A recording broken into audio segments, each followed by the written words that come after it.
Pihak Keraton Kesultanan Yogyakarta menghentikan aktivitas penambangan ilegal di beberapa titik lahan berstatus Sultan Ground yang berada di lereng Merapi.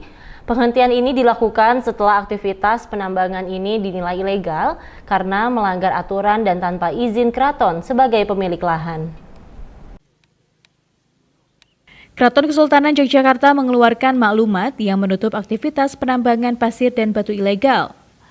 Pada tahap awal ini, ada 14 titik yang ditutup dari puluhan titik penambangan ilegal. Penutupan ini dilakukan setelah aktivitas penambangan berada di lahan dengan status Sultan Ground ini dinilai ilegal karena tidak ada izin keraton. Di Kapanewon Cangkringan, penambangan yang ditutup ini tersebar di 3 kalurahan, yaitu Kalurahan Umbul Harjo, Glaga Harjo, dan Wukir Sari.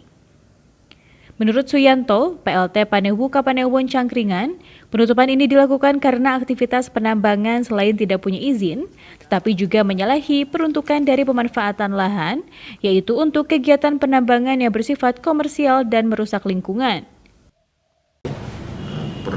Di tanggal itu 7 September 2021, intinya kami dari Muspika, termasuk tentunya Kapanewon Cangkringan, juga Polsek Koramil itu dimohon untuk mendampingi kaitannya dengan pemasangan portal di area yang terkait penambangan.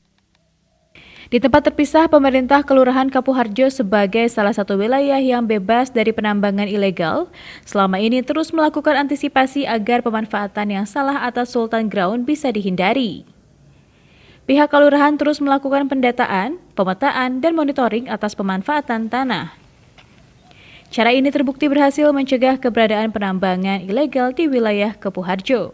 Kami harus jeli sosialisasi terhadap masyarakat bahwa TKD itu jangan tuah-tuah, jangan sampai ada yang nambang, dan juga SG itu jangan sampai ditambang. Kalau memang mau dimanfaatkan, kami persilahkan datang ke Panitikismo, itu bisa digunakan untuk lahan pertanian, Mas. Tapi dengan catatan harus lapor ke Panitikismo dan itu hanya harus ada surat kekancingannya, Mas.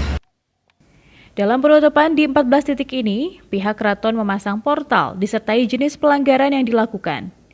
Sedangkan untuk aktivitas penambangan legal yang berada di bantaran Kali Gendol di luar Sultan Ground tetap bisa beroperasi sebagai mata pencaharian masyarakat. Dari Sleman, Daerah Istimewa Yogyakarta, Dani Irawan melaporkan.